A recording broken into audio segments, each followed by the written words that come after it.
नमस्कार दोस्तों, स्वागत है आपका स्मार्ट स्टडी राजस्थान के यूट्यूब चैनल पर। मैं आपके सामने 22 से लेकर 26 जनवरी 2023 की 5 दिनों की महत्वपूर्ण राजस्थान करंट अफेयर्स लेकर आया हूं। आप क्लास को पूरा देखना। क्लास की पीडीएफ आपको स्मार्ट स्टडी राजस्थान के टेलीग्राम चैनल पर मिल जाएगी। तो शुरू करते हैं आज की क्लास को। राजस्थान के 4 व्यक्तियों को पद्मश्री 2023 देने की घोषणा की गई। वेरी वेरी इंपॉर्टेंट है।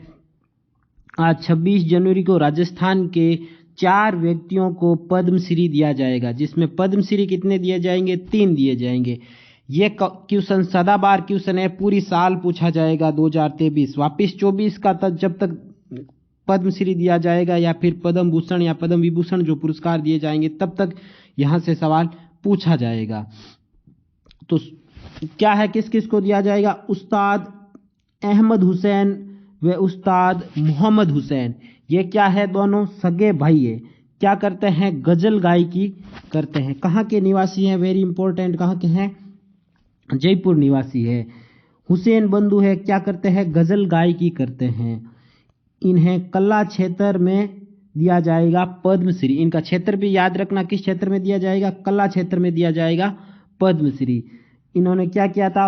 और भी क्या अवार्ड मिला? 2000 में हुसैन बंधुओं को, वर्ष 2000 में हुसैन बंधुओं को क्या मिला था? संगीत नाटक अकादमी से सम्मानित किया जा चुका है। अगला है लक्ष्मण सिंह। लक्ष्मण सिंह कहाँ के हैं? लापोड़िया गांव निवासी, जयपुर। और लक्ष्मण सिंह ने क्या किया था? लक्ष्मण सिंह को सामाजिक कार्य के लिए पद्मश्री से सम्मानित किया जाएगा। नाम याद रखना, जिला याद रखना, किस क्षेत्र में दिया जाएगा वो याद रखना। तो इन हुसैन बंधुओं को तो किस में दिया जाएगा? अपने कला क्षेत्र के अंदर। कहाँ के हैं? जयपुर के। और जयपुर के ही है लक्ष्मण सिंह, जिन्हें किस क्षेत्र में दिया जाएगा? सामाजिक कार्य क्षेत्र में दिया जाएगा। और लक्ष्मण सिंह ने शिक्षा के क्षेत्र में पर्यावरण संरक्षण में योगदान दिया था। शिक्षा के क्षेत्र तथा पर्यावरण संरक्षण में योगदान दिया था। लक्ष्मण सिंह ने लगभग अपने जयपुर जिले में लगभग 50 विद्यालय अपने खुलवाए थे तथा साथ साथ में क्या किया था? पेयजल संकट को दूर करने के लिए तालाबों का निर्माण करवाया था। याद रखना, इंपॉर्टेंट है। नेक्स्ट, मूलचंद लोढ़ा कितना हो गया? चौथे नंबर। पहले हो गए अपने दोनों हुसैन भाई, फिर इसके बाद में लक्ष्मण सिंह, अब चौथे हो गए मूलचंद लोढ़ा। ये कहाँ के? डूंगरपुर निवासी। वेरी इंपॉर्टेंट है, यहां से पूछा जाएगा क्योंकि वो तीनों ही कहाँ के हैं? जयपुर के हैं, जबकि ये अपने मूलचंद लोढ़ा कहाँ के हैं? डूंगरपुर निवासी है। मूलचंद लोढ़ा ने क्या किया था? सामाजिक कार्य में उन्हें पद्मश्री दिया जाएगा। तो 2 को सामाजिक कार्य में और 2 को कला क्षेत्र में। समाज सेवी मूलचंद लोढ़ा जन जागरण सेवा मंडल के क्या है? संस्थापक है। ये लाइन इंपॉर्टेंट है, ये भी पूछी जा सकती है एग्जाम में। मूलचंद लोढ़ा डूंगरपुर में हजारों मरीजों के मोतियाबिंद का फ्री ऑपरेशन करवाया था इन्होंने। और इन्होंने डूंगरपुर तथा बांसवाड़ा में आदिवासी उत्थान के क्षेत्र में कार्य किया था। तो क्या याद रखना? इन दोनों भाइयों को संयुक्त रूप से एक ही पद्मश्री दिया जाएगा, अहमद हुसैन तथा मोहम्मद हुसैन को। लक्ष्मण सिंह कितने नंबर हो गए? तीसरे नंबर। चौथे नंबर हो गए मूलचंद लोढ़ा। तो व्यक्ति कितने? 4 और पद्मश्री कितने? 3। याद रखना, इंपॉर्टेंट है। अब राजस्थान से संबंधित ही एक व्यक्ति है जिसका नाम है राकेश झुंझुनूवाला। राकेश झुंझुनूवाला झुंझुनू जिले के नाम पर अपने सरनेम रखा था झुंझुनूवाला, जिनका जन्म झुंझुनू जिले के अंदर हुआ था। और ये अपने बाद में कहा? मुंबई महाराष्ट्र में रहने लगे। और इन्होंने अभी 2-3 महीने पहले ही इनका निधन हुआ था। इनकी एक कंपनी है, एयरलाइंस कंपनी, जिसका नाम है आकाशा एयरलाइंस तथा इन्हें राजस्थान के भारत के वारेन बप्पा के नाम से जाना जाता है। अब इन्हें मरणोपरांत कौन सा पुरस्कार दिया जाएगा? पद्मश्री पुरस्कार से सम्मानित किया जाएगा। जबकि ये किस जिले से संबंधित है? झुंझुनू जिले से संबंधित है। नेक्स्ट, लेफ्टिनेंट चेतना शर्मा। वेरी इंपॉर्टेंट है, चर्चित व्यक्तित्व में आपसे ये क्वेश्चन एग्जाम में पूछा जाएगा। कहाँ की निवासी है? ये खाटू श्याम जी सीकर की निवासी है। 74वें गणतंत्रता दिवस के अवसर पर कर्तव्य पथ, जिसे पहले राजपथ के नाम से जाना जाता था, परेड में शामिल होने वाली राजस्थान की एकमात्र सैन्य अधिकारी है वह राजपथ पर आकाशा मिसाइल सिस्टम प्रदर्शित करेगी। तो ये मिसाइल सिस्टम का भी नाम याद रखना। नेक्स्ट, अमृत सम्मान 2022-23 किसके द्वारा दिया जाएगा? ये राजस्थान साहित्य अकादमी द्वारा दिया जाएगा, जिसकी स्थापना दिवस है अपने 28 जनवरी को। 8 साहित्यकारों को अमृत सम्मान दिया जाएगा। अमृत सम्मान 2022-23 दिया जाएगा। क्या है इसमें? 75 वर्ष के जो साहित्यकार हैं जिन्हें अभी तक कोई भी पुरस्कार नहीं मिला है, उन्हें यह पुरस्कार दिया जाएगा अमृत सम्मान, और 31,000 इसमें उन्हें राशि दी जाएगी। तो 8 कौन कौन से है ये भी याद रखना है हमें। क्या है? डॉक्टर सुलोचना रांगेया कहाँ की निवासी है? जयपुर की। श्रीमती पुष्पा शरण देवड़ा कहाँ की? जयपुर की। डॉक्टर कल्याण प्रसाद कहाँ के हैं? जयपुर के। ग्यारसी लाल सेन कहाँ के हैं? झालावाड़ के। लक्ष्मी नारायण रंगा कहाँ के हैं? बीकानेर के। और सरल विशारद कहाँ के हैं? बीकानेर के। और शिव कुमार शर्मा कहाँ के हैं? चूरू के। और भारतीय भावसार कहाँ के हैं? अपने बांसवाड़ा के हैं, याद रखना। और इन्हें 31,000 रुपये दिया जाएगा। नेक्स्ट, इसी से संबंधित है राजस्थान साहित्य अकादमी से संबंधित स्मार्ट फैक्ट में क्या है? 28 जनवरी 1958 को इसकी स्थापना हुई थी। किसकी? राजस्थान साहित्य अकादमी की। कहाँ पर? उदयपुर के अंदर। वर्तमान अध्यक्ष दुल्लाराम सहारण।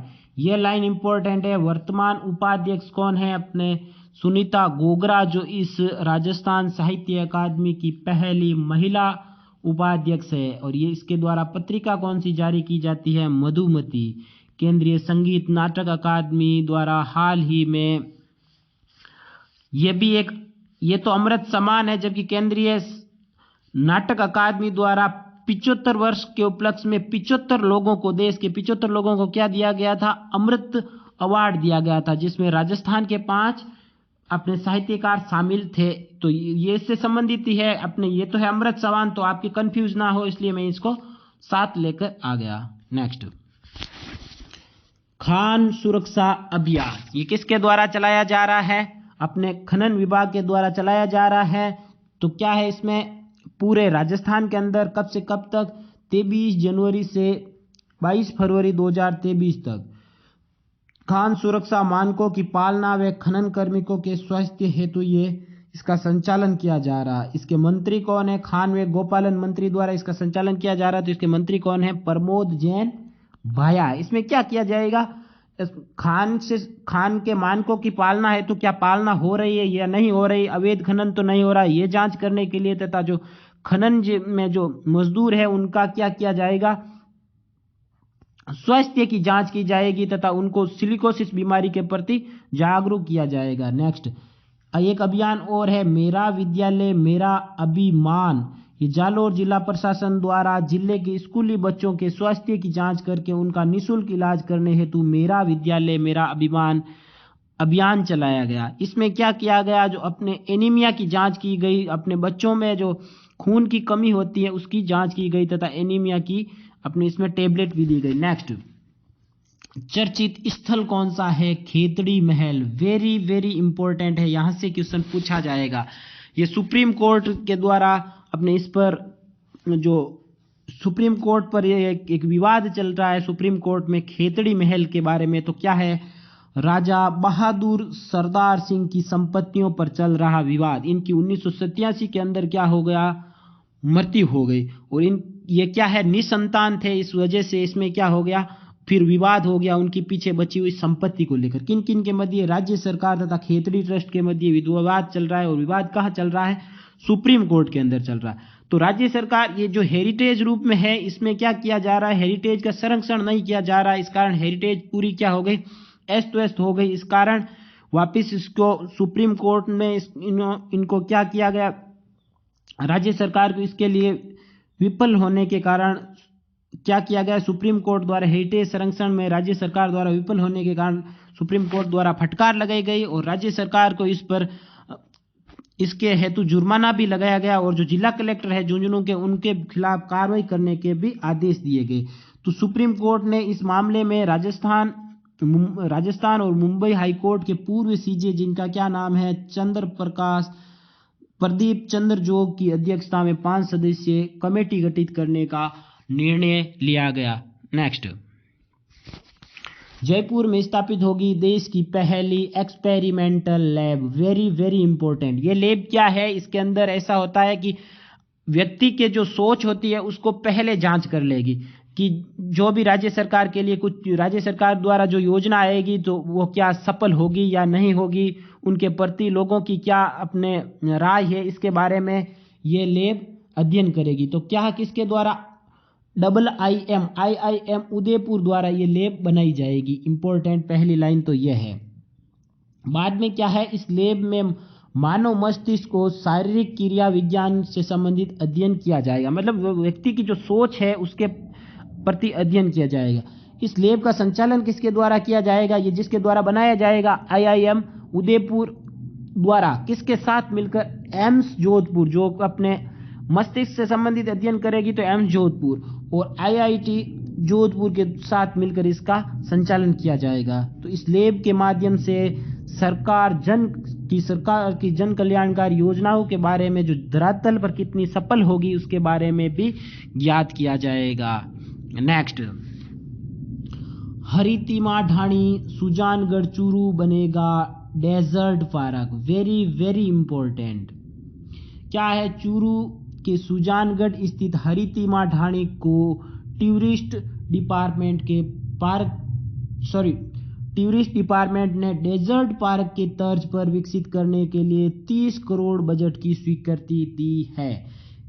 हरितिमा ढाणी गांव की सरपंच है सविता राठी ने महिलाओं के साथ मिलकर यहां पौधारोपण कार्यक्रम चलाया तथा 15,000 पौधे लगाए। इस कारण इसे डेजर्ट पार्क के रूप में विकसित किया जाएगा। वेरी इंपॉर्टेंट है। अब राजस्थान का पहला डेजर्ट पार्क जो वीडियो के अंदर पूछा गया था कौन सा है, किशन बाग जयपुर के अंदर स्थित है।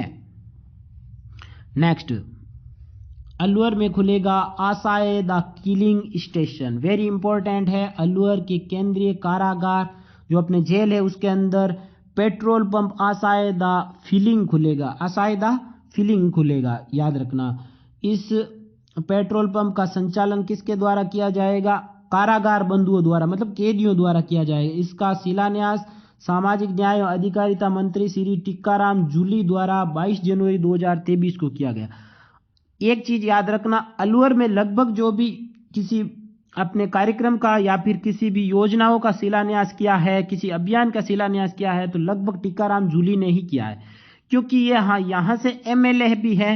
तो याद रखना इंपॉर्टेंट है। और यहाँ से एक क्वेश्चन एग्जाम में जरूर पूछा जाएगा टीकाराम जूली के बारे में, या फिर किसके द्वारा किया गया, या फिर ये कौन सा अभियान था, कौन सी योजना थी, इसके बारे में याद रखना। तो कारागार विभाग इंडियन ऑयल कॉरपोरेशन लिमिटेड के सहयोग से केंद्रीय कारागार परिसर के अंदर आसाए संस्था का पेट्रोल पंप का संचालित होगी। इससे क्या होगा, जो कारागार के अंदर जो बंदी है उनको, कैदी है उनको क्या मिल जाएगा, रोजगार मिल सकेगा। अब स्मार्ट फैक्ट क्या है, अलवर से संबंधित तथा टीकाराम जूली से संबंधित आपके एक साथ लेकर आ गया ताकि आपके कंफ्यूज ना हो और सारा याद हो जाए। क्या है, 15 जनवरी 2023 को पुनखर अलवर के अंदर हर घर पंचायत अभियान का शुभारंभ किसने किया था, टीकाराम जूली ने किया था। मैंने क्या कहा, लगभग अलवर से संबंधित जो भी होगा वो किससे संबंधित होगा, टीकाराम जूली से संबंधित होगा। और 30 नवंबर 2022 को अलवर में राज्य स्तरीय ट्रांसजेंडर उत्सव का शुभारंभ टीकाराम जूली द्वारा। नेक्स्ट, भीलवाड़ा के चिकित्सालय में पहली बार कोक्लियर इम्प्लांट ऑपरेशन हुआ। पहली चीज तो कोक्लियर इम्प्लांट ऑपरेशन होता क्या है, ये क्या होता है, जो जन्म से गूंगे तथा बहरे होते हैं ना, बहरे, उनका सफल इलाज किया जाता है इसके अंदर। वेरी इंपॉर्टेंट है। राजस्थान पहला राज्य बना जो इसका निःशुल्क सफल इलाज किया था। किस योजना के तहत, मुख्यमंत्री चिरंजीवी स्वास्थ्य बीमा योजना के तहत। और कहां किया था, भीलवाड़ा में किया था, ये याद रखना। यह ऑपरेशन भीलवाड़ा के महात्मा गांधी राजकीय चिकित्सालय में किया गया। कोक्लियर इम्प्लांट्स ऑपरेशन मुख्यमंत्री चिरंजीवी स्वास्थ्य बीमा योजना के तहत निःशुल्क किया गया। राजस्थान देश का एकमात्र राज्य है जो ऑपरेशन के साथ अपने स्पीच थेरेपी भी निशुल्क करता है। ठीक है, जिसमें स्पीच थेरेपी क्या है, निशुल्क है ऑपरेशन के साथ। यह लाइन वेरी वेरी इंपॉर्टेंट है, यहां से क्वेश्चन एग्जाम में जरूर छपेगा। क्या है, परमवीर चक्र विजेताओं के नाम पर होंगे अंडमान के 21 अनाम द्वीप, यानी जिनके नाम नहीं है उनके अब नाम होंगे। छोटे छोटे द्वीप है अंडमान निकोबार द्वीप समूह के, 21 बड़े द्वीपों का नाम होगा। तो पूरे देश के मैं साथ में लेकर आ गया, राजस्थान से संबंधित भी है इसमें दो, इसलिए क्या है कि एग्जाम में 21 का भी पूछा जा सकता है, तो याद रखना। तो नेताजी सुभाष चंद्र बोस की जन्मदिन, जिसे हम क्या मनाते हैं, पराक्रम दिवस के रूप में मनाते हैं, 23 जनवरी को प्रधानमंत्री नरेंद्र मोदी द्वारा परमवीर चक्र विजेताओं के नाम पर अंडमान निकोबार के 21 द्वीप समूह, 21 अनाम द्वीपों का नाम रखा गया। अब 23 तारीख गुजर गई तो रख दिया गया। क्या है, इसमें राजस्थान के दो नाम शामिल है। कौन कौन से, एक तो है मेजर पीरू सिंह। अब पीरू सिंह के नाम पर जो द्वीप का नाम रखा उसका क्या नाम है, पीरू द्वीप। और पीरू द्वीप पहले ये किसके नाम से जाना, किस नाम से जाना जाएगा, INS 274। दूसरा है मेजर शैतान सिंह के नाम पर जो द्वीप होगा कौन सा, शैतान द्वीप, INS 255। अब है वर्ष 2018 में द्वीप समूह, अब इससे संबंधित क्या है, द्वीपों से संबंधित वर्ष 2018 में द्वीप समूह मतलब अंडमान निकोबार द्वीप समूह के रोस द्वीप का नाम नेताजी सुभाष चंद्र बोस द्वीप रखा था, तथा नेल तथा हेवलॉक द्वीप का नामकरण क्या कर दिया गया, शहीद तथा स्वराज द्वीप के नाम पर कर दिया गया। अब स्मार्ट फैक्ट क्या है अपने इन दो परमवीर जवानों के बारे में। क्या है, राजस्थान में परमवीर चक्र प्राप्त करने वाले दो जवान हैं। कौन, मेजर पीरू सिंह, कहाँ के, रामपुरा बेरी, झुंझुनू निवासी है। आप लिख भी सकते हो आगे रामपुरा बेरी। क्या है, मेजर पीरू सिंह वर्ष 1952 में परमवीर चक्र से सम्मानित किया गया था। वह परमवीर चक्र से सम्मानित होने वाले राजस्थान के पहले जवान हैं। वेरी वेरी इंपॉर्टेंट है। अगले है मेजर शैतान सिंह जोधपुर, बाणासुर के शहीद के नाम से प्रसिद्ध मेजर शैतान सिंह परमवीर चक्र 1963 ईस्वी में मिला था। ये इन दोनों को मरणोपरांत ही दिया गया था, परमवीर चक्र शहीद होने के बाद में दिया गया था दोनों को ही। तो राजस्थान से अब तक कितने जवानों को परमवीर चक्र मिल चुका है, 2 जवानों को, और उन्हीं के नाम पर अपने अंडमान निकोबार के द्वीप समूह अनाम द्वीपों के नाम रखे गए थे। एक तो नाम रखा था पीरू द्वीप, दूसरा रखा था शैतान द्वीप रखा था। Very important. और शैतान सिंह के बारे में जो बाणासुर का शहीद के नाम से कौन प्रसिद्ध है, ऐसा क्वेश्चन रिट में आ चुका है, तो याद रखना। नेक्स्ट, भगवान देवनारायण जी की 1111वां अवतरण दिवस। वेरी इंपॉर्टेंट है क्योंकि यहां नरेंद्र मोदी जी आएंगे।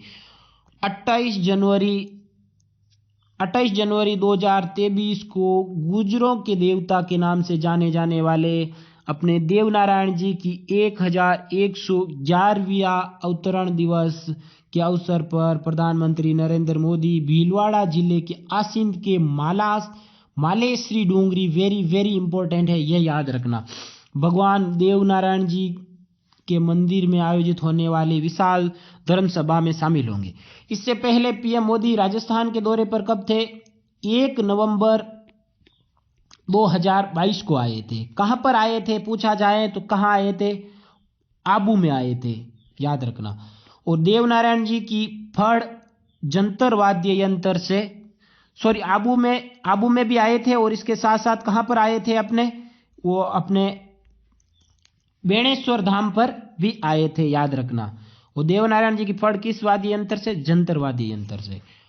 आओ उद्योग लगाओ आय बढ़ाओ, इसमें पूरा क्या नाम है इस अभियान का, किसान भाइयों उद्योग लगाओ आय बढ़ाओ। अब किसके तहत, राजस्थान कृषि प्रसंस्करण, कृषि व्यवसाय, कृषि निर्यात प्रोत्साहन नीति 2019 के तहत किसानों को कृषि आधारित उद्योग स्थापित करने हेतु राज्य सरकार द्वारा अनुदान दिया जा रहा है। इस अभियान के तहत क्या है, तो ये अनुदान देने हेतु क्या की गई, एक पहल स्टार्ट की गई, आओ उद्योग लगाओ आय बढ़ाओ नामक एक पहल का शुभारंभ किया गया। अब क्या है, राजस्थान कृषि प्रसंस्करण, कृषि व्यवसाय एवं कृषि निर्यात प्रोत्साहन नीति, इसकी नीति की शुरुआत कब हुई थी? 12 या 17 दिसंबर 2019। पहले इसका 17 दिसंबर 2019 को ही सही से, तो इसकी शुरुआत 17 दिसंबर 2019 को ही की गई थी। आरएस प्री में भी पूछा जा चुका है ये सवाल, और 17 दिसंबर ही सही है। लेकिन अभी जो सूझश आई थी गवर्नमेंट के 4 साल पूरे होने के कारण, बाद में जो सूझश जारी की गई थी जिसमें अपने सभी 33 फ्लैगशिप कार्यक्रम दिए हुए थे, उसमें 33 फ्लैगशिप में ये भी शामिल है राजस्थान कृषि प्रसंस्करण, कृषि व्यवसाय और कृषि निर्यात प्रोत्साहन नीति, जिसके अंदर 12 दिसंबर दे दिया गया। तो हमें क्या है, दोनों ही याद रखने, दोनों ऑप्शन में नहीं आएंगे अगर तो डिलीट होगा, और आ भी जाएंगे तो अपने 17 ही करना है, लेकिन 12 भी याद रखना है। ऐसा नहीं कि 12 बताया नहीं तो हम छोड़ देंगे, तो 12 और 17 दोनों याद रखना। तो आज की क्लास में इतना ही, बाकी कल क्लास आपको और मिल जाएगी। क्लास की पीडीएफ स्मार्ट स्टडी राजस्थान के टेलीग्राम चैनल पर मिल जाएगी, जिसकी लिंक मैंने वीडियो के डिस्क्रिप्शन बॉक्स में डाल रखी है। वहां जाकर आप टेलीग्राम चैनल को ज्वाइन कर लेना, और साथ में इस क्लास की जो क्यूज आती है वो क्यूज को भी करना, और जो एग्जाम रिलेटेड सूचना है वो भी मैं टेलीग्राम चैनल पर ही डालता हूँ। क्लास को ज़्यादा से ज़्यादा शेयर करना, वीडियो को लाइक करना और चैनल को सब्सक्राइब करना। धन्यवाद दोस्तों, जय हिंद।